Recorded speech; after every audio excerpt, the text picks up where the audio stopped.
Our goal today is discuss one of your studies, so the directional preference of the extremity. Yes. So let's just dive a little bit deeper on that study and tell us how that worked, how it was, what were your goals, and just give us a...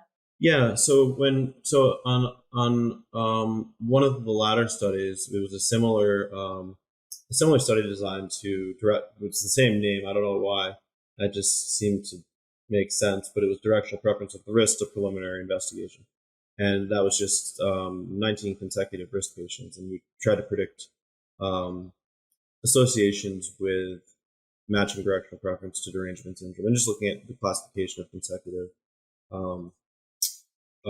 patients. And it was the first of its kind, and it was the highest prevalence rate that had ever been published, at a 79% derangement rate in consecutive risk patients, and found 4 really interesting variables that I think make it a lot easier to elicit directional preference.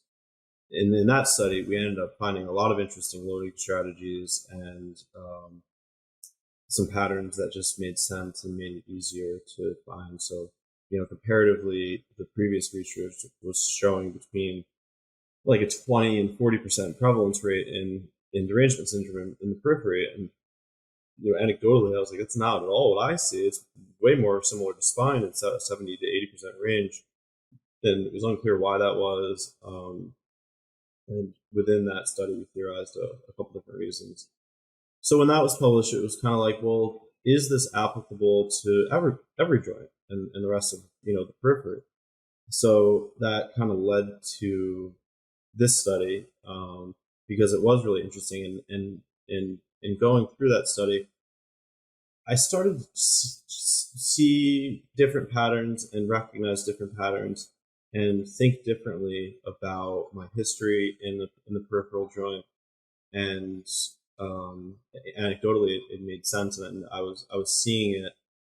I was seeing those trends and variables elicit directional preference. So I was like, I think it is. Let's try to do a study on everything.